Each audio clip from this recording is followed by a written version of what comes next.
Assalamualaikum warahmatullahi wabarakatuh. Pada siswa-siswi kelas 7 SMP Negeri 2 Batam,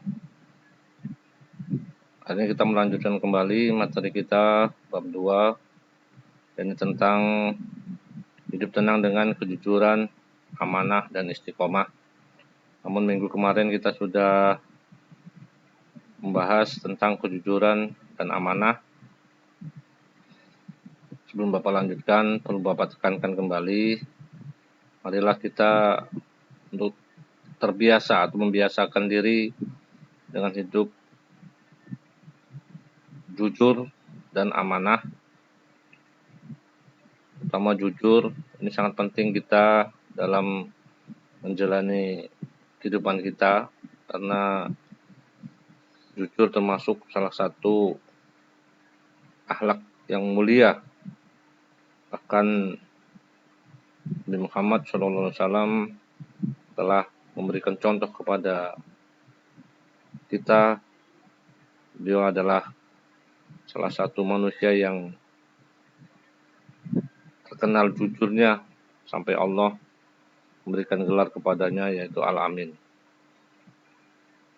Ini orang yang dapat dipercaya.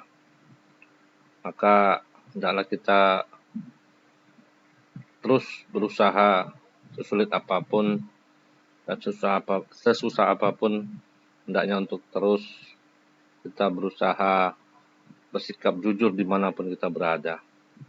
Selanjutnya amanah, amanah ini juga sangat penting, sangat penting untuk menjadi orang yang amanah dimanapun kita berada, kapanpun, dimanapun. Suatu saat nanti tentunya kalian akan diamanahkan oleh Allah Subhanahu wa Ta'ala, diamanahkan oleh masyarakat, diamanahkan oleh orang tua. Maka hendaknya marilah amanah ini kita benar-benar untuk menjalankan dengan sebaik-baiknya.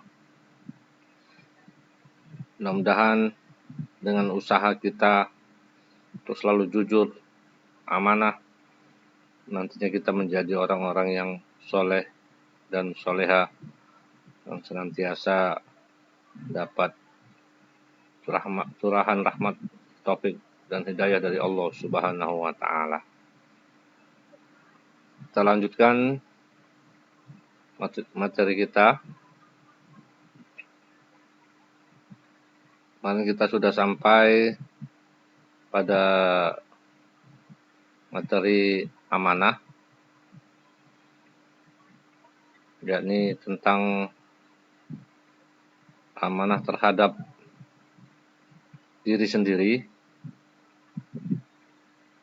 amanah terhadap Allah Subhanahu wa Ta'ala, amanah terhadap sesama manusia,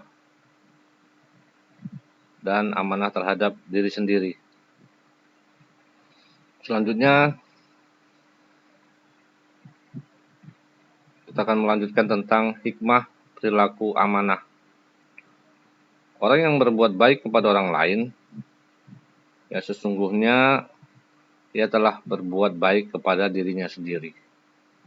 Orang yang telah berbuat baik kepada orang lain, sesungguhnya ia telah berbuat baik kepada dirinya sendiri. Begitu juga sikap amanah memiliki dampak positif bagi diri sendiri. Di antara hikmah amanah adalah sebagai berikut. A. Dipercaya orang lain. Ini merupakan modal yang sangat berharga. Modal yang sangat berharga dalam menjalani hubungan atau berinteraksi antar sesama manusia. Kenapa ini menjadi merupakan modal yang sangat berharga dalam menjalin hubungan atau berinteraksi antar sesama manusia? Ya, karena kita ini hidup tidak sendirian, nak. Kita hidup butuh orang lain juga butuh kita. Maka kalau kita bisa saling menjaga, maka hubungan kita akan semakin baik dengan orang lain. Tapi kalau kita tidak bisa menjaga kejujuran, tidak bisa menjaga amanah, maka kita akan ditinggalkan oleh orang lain. Maka ini sangat penting untuk kalian belajarlah dari sekarang untuk menjadi orang yang jujur dan amanah. Karena suatu saat nanti kalian akan diuji, akan dicoba.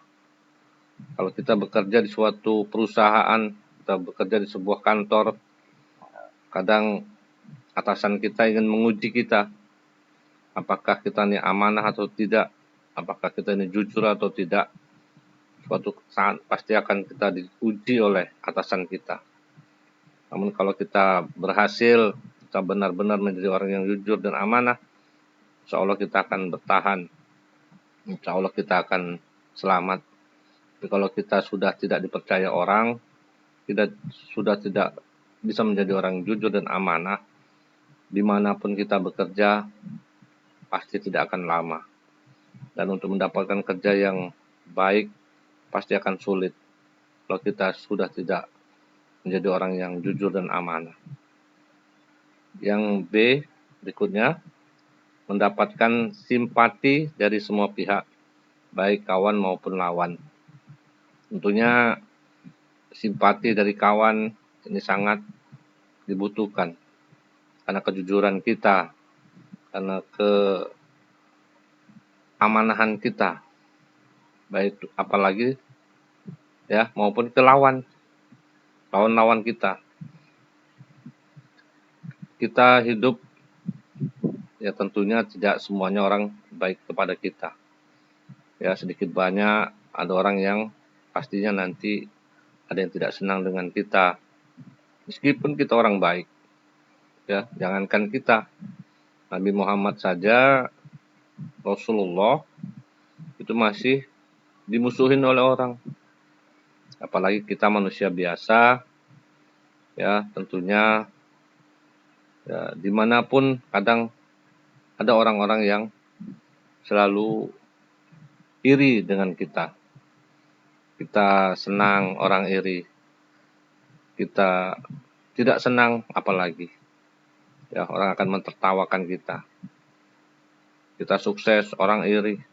Kita tidak sukses, pasti ada orang-orang yang mentertawakan kita.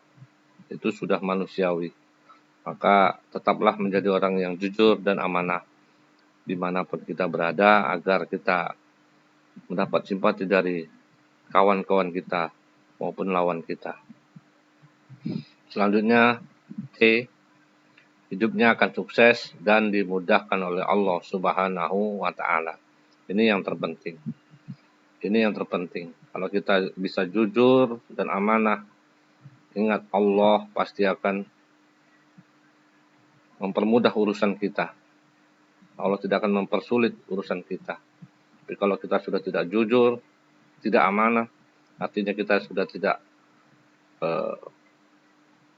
bisa dipercaya. Pasti Allah akan mempersulit urusan kita, baik urusan dunia maupun urusan akhirat. Maka ini sangat penting, nak. Marilah kita untuk terbiasa untuk menjadi orang yang jujur dan amanah dimanapun berada. Selanjutnya yang ketiga, perilaku amanah dalam kehidupan sehari-hari. Perilaku amanah dalam kehidupan sehari-hari dapat diwujudkan melalui kegiatan-kegiatan sebagai berikut. A. Menjaga titipan dan mengembalikannya seperti keadaan semula. Apabila kita dititipi sesuatu oleh orang lain, misalnya barang berharga, emas, rumah, atau barang-barang lainnya, maka kita harus menjaganya dengan baik. Pada saat barang dititipkan, tersebut diambil oleh pemiliknya, kita harus mengembalikannya seperti semula. Jangan dititipin umpamanya 10, kembalinya cuma 5. Ya, ini sudah tidak jujur dan tidak amanah. Jangan kita dititipin 20, yang sampai cuma 10, sudah hilang separuh. Nah ini juga tidak amanah, sudah tidak jujur. Maka marilah kita berusaha untuk nantiasa jujur. Yang B, menjaga rahasia. Apabila kita dipercaya oleh Apabila kita dipercaya untuk menjaga rahasia, baik itu rahasia pribadi, rahasia keluarga, rahasia organisasi, atau rahasia negara, maka kita wajib menjaganya supaya tidak bocor kepada orang lain. Kita jaga rahasia itu dengan sekuat tenaga kita. Kita jaga rahasia itu apapun resiko yang akan kita terima. Apalagi kalau kalian nanti sudah bekerja, ya apabila ada perusahaan atau kantor, rahasia-rahasia yang tidak harus keluar, tidak harus kedengar oleh orang lain, ini harus betul-betul kita bisa menjaganya. Ya, jangan sampai rahasia-rahasia, apalagi sampai rahasia negara, ini nanti bocor, ini sangat berbahaya. Maka kalau kita sudah terbiasa dari saat ini untuk menjadi orang yang jujur dan amanah, insya Allah hal tersebut tidak akan berat. Yang ketiga, tidak menyalahgunakan jabatan. Jabatan adalah amanah yang wajib dijaga. Apabila kita diberi jabatan ataupun apapun bentuknya, maka kita harus menjaga dengan amanah tersebut. Segala bentuk penyalahgunaan jabatan untuk kepentingan pribadi, keluarga atau kelompok, termasuk perbuatan yang melanggar amanah.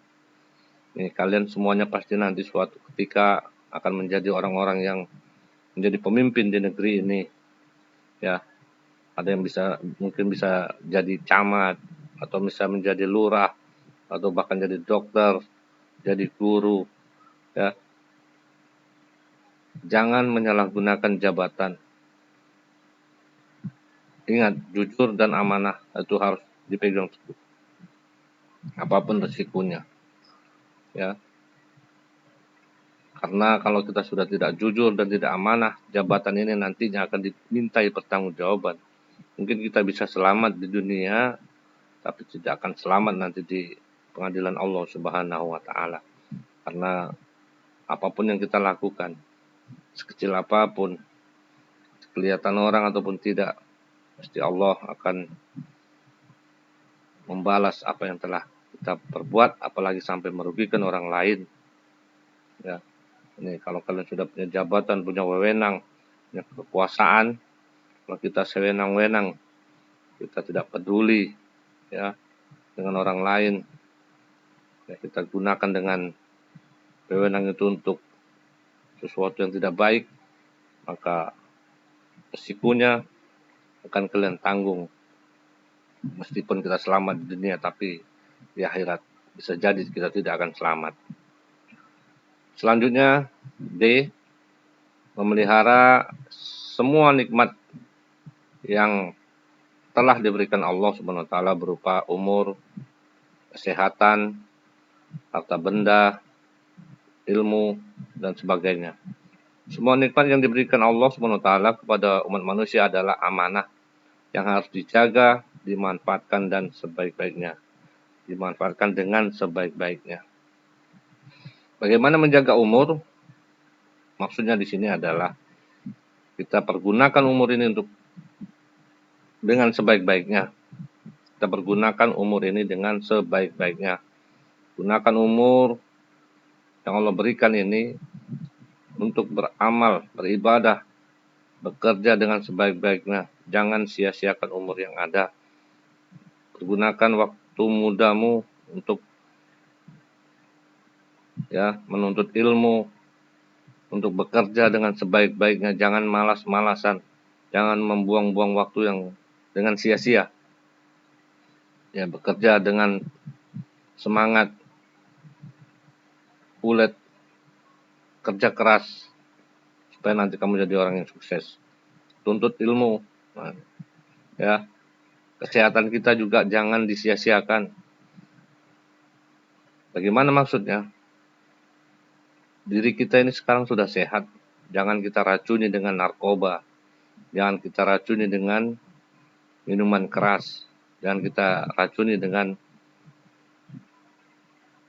obat-obat terlarang yang nantinya mungkin di saat kalian masih muda, di saat kalian masih remaja, dewasa, tapi nanti kalau udah umur 40 tahun ke atas, ya itu akan terasa efek apa yang kalian lakukan di saat kalian belum 40 tahun umur itu. Kalian mungkin suka mabuk, kalian suka pakai narkoba, nah itu nanti bisa jadi belum sampai umur 40 kalian sudah meninggal.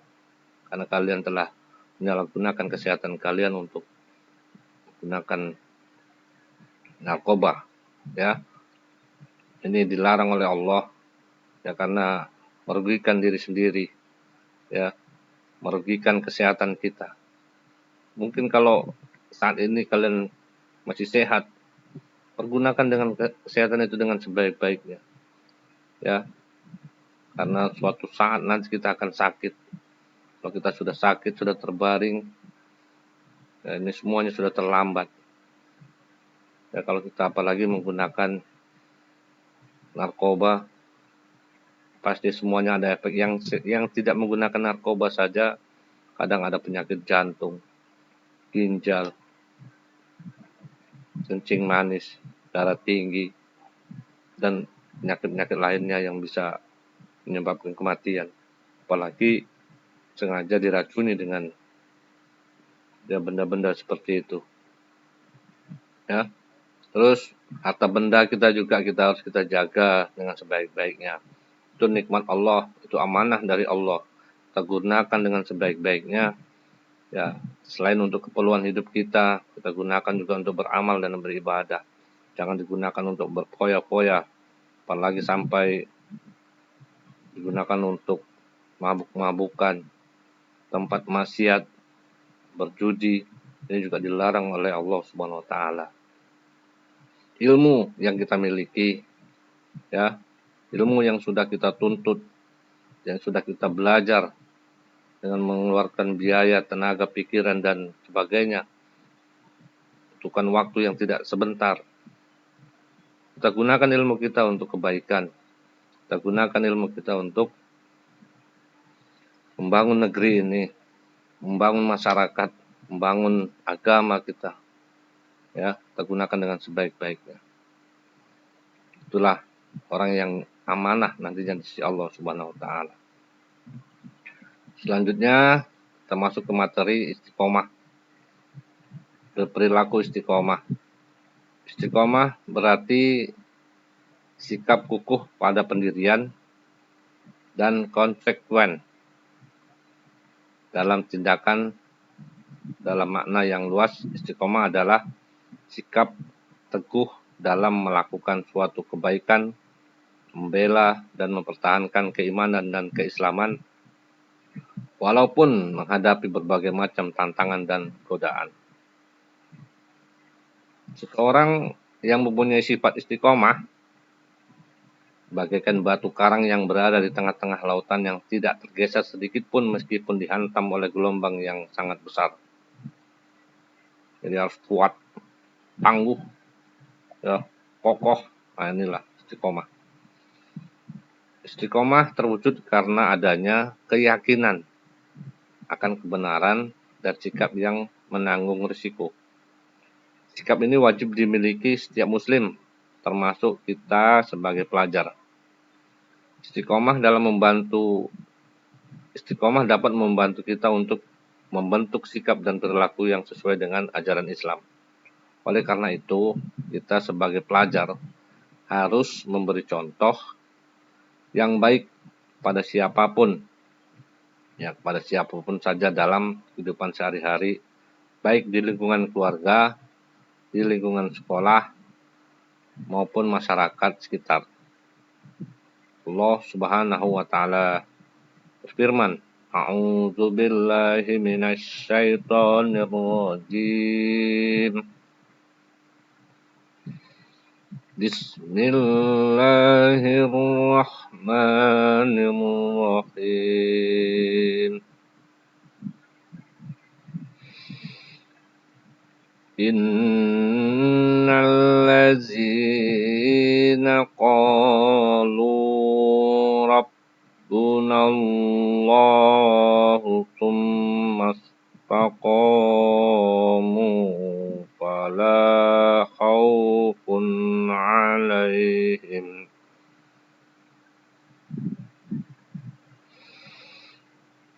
fala khaufun 'alaihim wala hum yahzanun.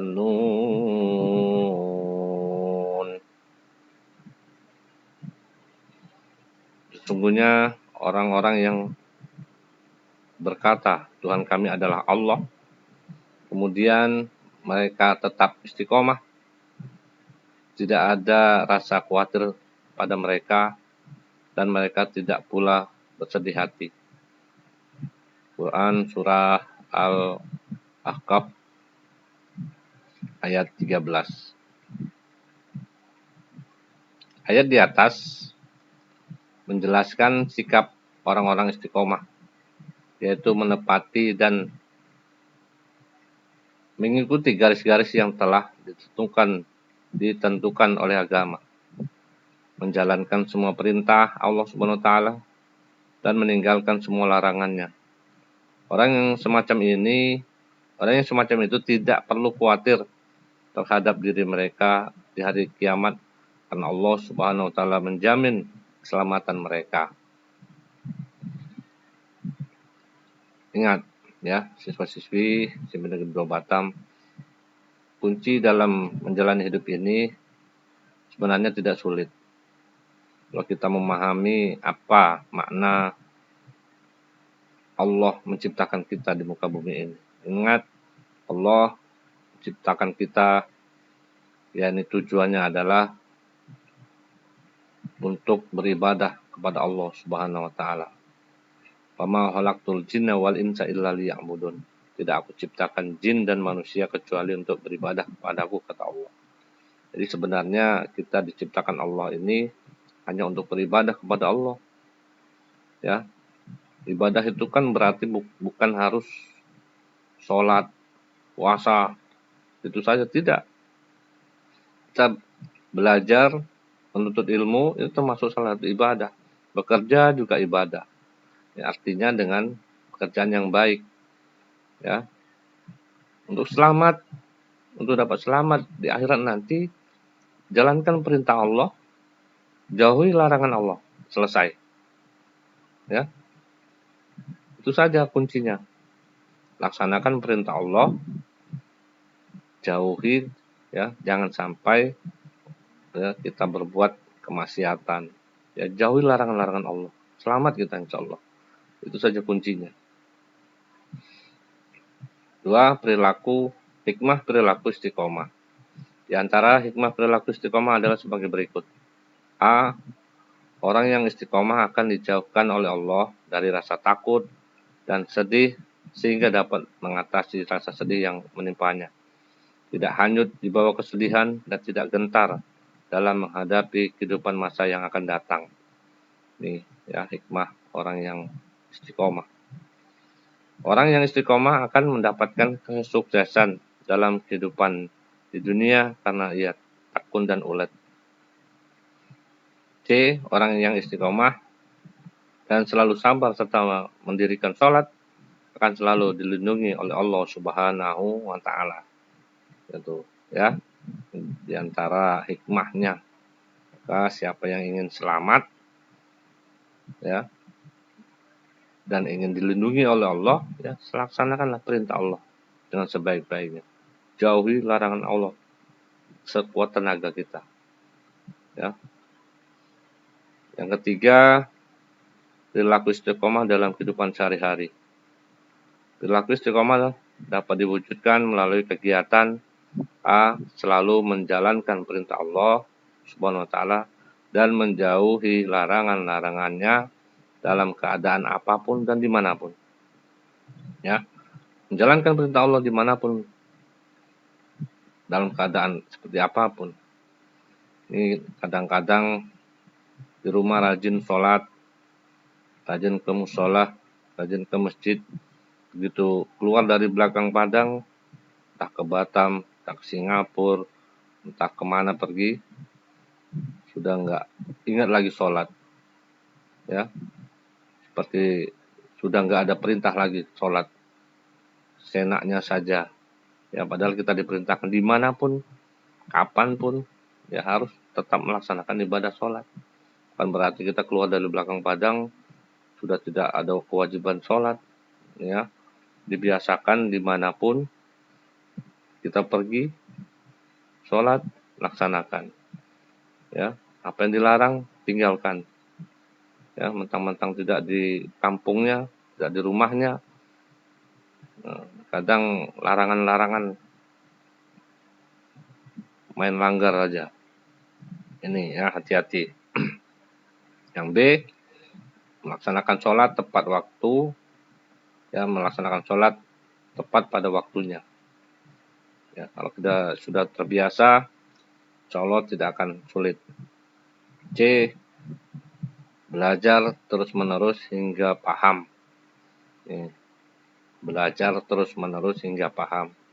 Kalau kita mau jadi orang yang pinter, mau jadi orang yang paham ilmu, ini tidak cukup hanya dipelajari di sekolah saja, tapi harus diulang di rumah.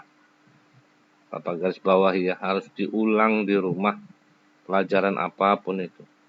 Makanya kalian butuh buku cetak ataupun buku catatan atau buku apa saja, atau media apa saja.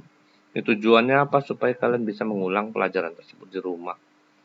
Karena ilmu itu harus diikat. Ilmu itu harus diikat. Maksudnya diikat itu dengan catatan dan buku. Tapi kalau kita sudah tidak punya catatan, kita sudah tidak punya buku, apa yang mau kita ingat? Saat ilmu itu kita lupa, apa yang mau kita lihat? Hilang. Maka ilmu itu harus diikat dengan catatan ataupun buku-buku yang berhubungan dengan materi tersebut. Ini anjuran dari Nabi, ya, bukan sembarang-sembarang. Ya, ilmu apapun harus dicatat supaya kalian suatu saat lupa dengan lihat catatan, kalian akan ingat kembali. Makanya penting catatan, ya. Terus selalu mentaati peraturan baik yang ada di rumah, sekolah maupun masyarakat. Ini penting, mentaati aturan. Kalau kita taat aturan di rumah, insya Allah kita akan selamat di rumah. Di rumah pasti punya aturan, ya. Kamu mandi jam berapa, bangun jam berapa, ini aturan. Sarapan jam berapa, ya. Main jam berapa, pulang jam berapa. Jangan sampai tidak ada aturan, ya. Makan sesukanya sendiri, tidak pakai aturan, tidak mikir orang lain, ya. Pulang tengah malam, makan pagi, bahkan nggak pulang-pulang. Ini nggak ada aturan ini keluarga ini, ya. Maka biasakanlah hidup pakai aturan, ya. Orang yang mengikuti aturan insya Allah akan selamat. Kalau sudah ada aturan dari orang tua, ikuti aturan tersebut. Ini tujuannya apa? Supaya kalian jadi orang yang benar, supaya kalian jadi orang yang baik, ya. Begitu juga di sekolah, ya, harus ikuti aturan. Datang sekolah, masuk jam 7.15. Jam 7 sudah harus di sekolah. Dari rumah ya keluar jam 7 kurang 10. Jam 7 kurang 15. Itu harus sudah keluar rumah. Ini baru anak yang benar. Ini baru anak yang disiplin. Niat belajarnya serius. Tapi kalau dari rumah jam 7.15 baru keluar, sampai di sekolah jam berapa? Akhirnya nanti di sana kena tegur terus, kena urusan terus dengan sekolah, ya. Maka hidupmu nanti akan penuh dengan masalah. Saat kamu masih sekolah saja sudah banyak masalah, apalagi nanti kerja. Karena ya, biasakan kita disiplin dimanapun kita berada. Di masyarakat juga ada aturan. Ya, di masyarakat juga ada aturan. Kamu tidak boleh naik motor sesukamu. Ya, ada aturannya. Ya, bagaimana yang baiknya kamu lakukan apabila sudah pukul 9 malam ke atas. Apakah masih terpekik-pekik main gitar, kumpul-kumpul nggak jelas? Tentunya akan ditegur oleh masyarakat. Ya, kalau kalian sudah meresahkan masyarakat, nanti akan kena hukum dari masyarakat. Ya. Selanjutnya, selalu menjalankan kewajiban dengan rasa senang dan nyaman, tidak merasa dipaksa atau dibebani. Kalau menjalankan kewajiban seperti sholat, ya, ibadah, menjalankan kewajiban kita di rumah, membantu orang tua dengan rasa senang dan nyaman, insya Allah tidak akan terasa berat. Melaksanakan tugas sekolah dengan senang dan nyaman, PR, semuanya akan dilaksanakan dengan ringan. Ya, karena kalian bukan menganggap sebuah beban, tapi kalau kalian mengerjakan itu dengan terpaksa, melaksanakan ibadah dengan terpaksa, ini akan semakin berat, akan menjadi beban pikiran yang terus-menerus, tidak ada selesainya. Maka biasakan laksanakan kewajiban kalian sebagai seorang siswa harus dengan senang dan nyaman. Laksanakan tugas, ini sudah kewajiban kalian sebagai siswa. Ya, belajar dengan baik, disiplin, ini adalah kewajiban kalian. Kalau kalian laksanakan dengan senang dan dengan rasa senang dan nyaman, insya Allah akan ringan, ya, akan mudah. Selanjutnya, nah nih ada cerita sifat amanah dalam jual beli. Muhammad ibnu al-Munkadir memiliki toko busana dengan berbagai jenis gaun yang harganya mahal, mulai dari yang 5 hingga 10 dirham. Suatu ketika Muhammad ibnu al-Munkadir pulang ke rumah. Toko dijaga oleh pelayannya. Saat ada konsumen, maksudnya pembeli, toko yang mau membeli gaun yang sebenarnya harganya 5 dirham, pelayan itu malah menjualnya dengan harga 10 dirham. Ketika hal itu diketahui oleh Muhammad ibnu al-Munkadir, ya segera mencari si pembeli hingga waktu yang cukup lama. Ketika bertemu dengan si pembeli gaun itu, Muhammad ibnu al-Munkadir berkata, "Pelayanku telah salah jual. Ia menjual baju kepada Anda dengan harga 10 dirham, padahal harganya hanya 5 dirham." Si pembeli itu berkata, "Tidak apa-apa Tuan, saya rela kok." Ya, Ibnu Al-Munkadir menjawab, "Ya, Anda rela, tapi aku tidak rela. Sampai kita sama-sama rela, Anda pilih salah satu dari 3 usulan saya. Anda ambil baju yang senilai 10 dirham, atau aku kembalikan uang Anda yang 5 dirham itu, atau Anda kembalikan baju milik kami, dan Anda menerima dirham milik Anda." Maksudnya uangnya dikembalikan, bajunya juga dikembalikan. Lelaki itu lalu menimpali, "Berikan kembali 5 dirham milikku saja." Muhammad ibnu al-Munkadir segera memberikan 5 dirham, dan milik lelaki itu kemudian segera pulang. Lelaki Badui itu segera bertanya, "Siapakah orang yang tadi?" "Ya, adalah Muhammad ibnu al-Munkadir." Laki-laki Badui itu kembali berkata, "La ilaha illallah. Orang inilah yang kami cari-cari di padang Sahara sana bila kami kelaparan." Maksudnya di padang pasir.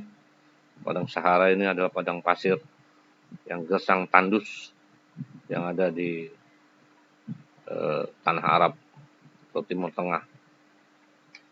Jadi itu saja untuk materi kita siswa-siswi SMP Negeri 2 Batang kelas 7, materi yang berhubungan dengan jujur, amanah, dan istiqomah. Tentunya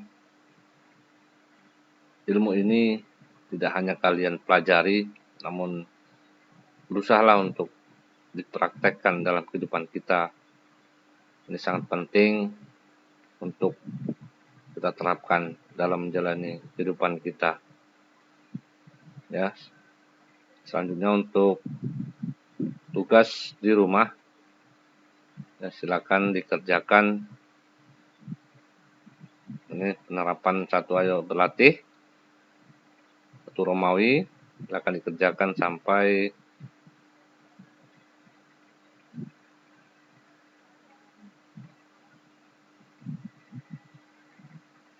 sampai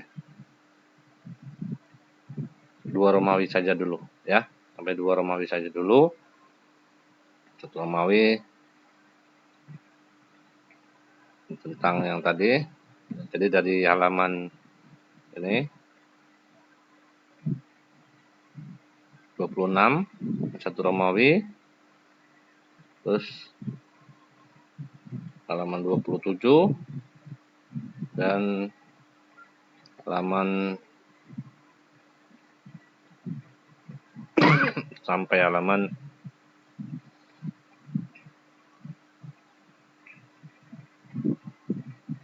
29, namun yang objektifnya saja ya 1 sampai 10 ini saja.